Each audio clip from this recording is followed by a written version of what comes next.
Good afternoon, students. You are welcome again to our class, Basic Technology. Today, we want to continue on what we have been discussing, circle and its properties. And we are going to consider some things on this topic. If you remember in our last lesson, we have discussed definition of a circle. We also talked about eccentric and concentric circles. We also discussed some part of circle, including radius, diameter, arc, tangent, sector, segment, quadrant, and chord. So today, in today's lesson, we are going to be learning how to locate the center of a circle. Divide a circle into equal parts. That's 4 parts and also 6 parts. The first thing is to locate the center of a circle.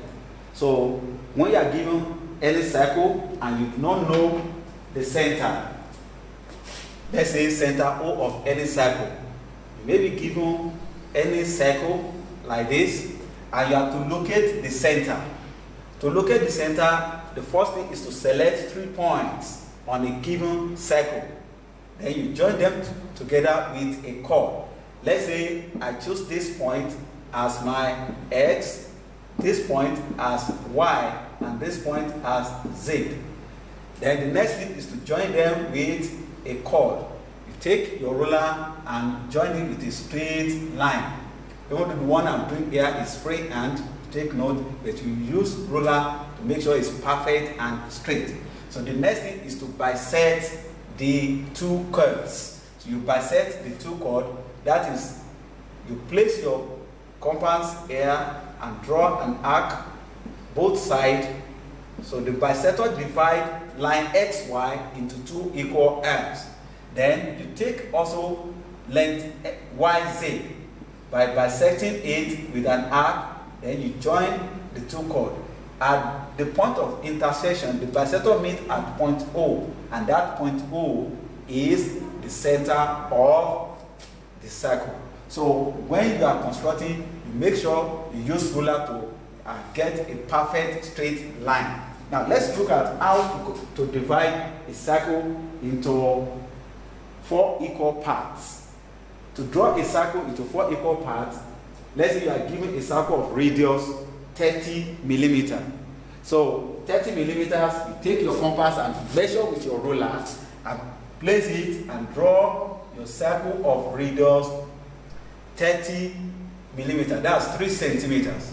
Then the next thing is to draw your line AB. That's the diameter.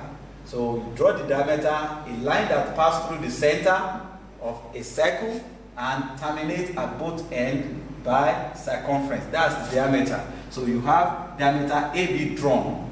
After that, you bisect the diameter. So you take your compass with the radius or a little bit above the radius. You take your compass and draw an arc up and down using A as center. The next one is using B as center. You draw another arc to cut it. Then you join those 2 points with line, and you can see that you are able to divide it into 4 equal parts conveniently. So you can draw a circle and divide it conveniently to 4 equal parts. So when you are using your compass, make sure your compass is properly fixed so that you can get accurate results. Now, the last thing we want to look at is how to divide it into 6 equal parts. And this time around, let's take the radius of the circle to be 25 millimeters. So you open your compass, locate the center, and get your circle of radius 25 millimeters, and draw your diameter. The diameter is a line that passes through the center and terminates at both ends by circumference. So you have diameter XY drawn.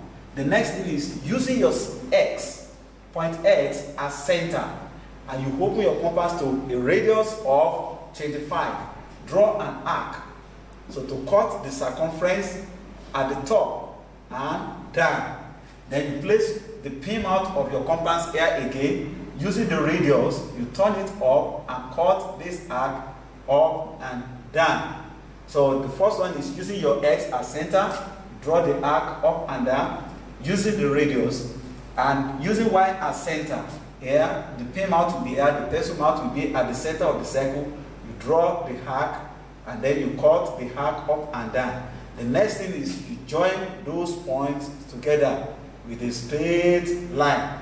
You see that you have conveniently divided the circle into 6 equal parts. So you can, with aid of your compass, well positioned and draw the circle accurately, you can divide circle even into some other division like 8, 12, 16 parts as the case may be. So when we get to our Google Classroom, we are going to discuss more on this division of a circle and also how to locate the center of a circle. So I wish you a nice day till we meet again. So stay safe and God bless you.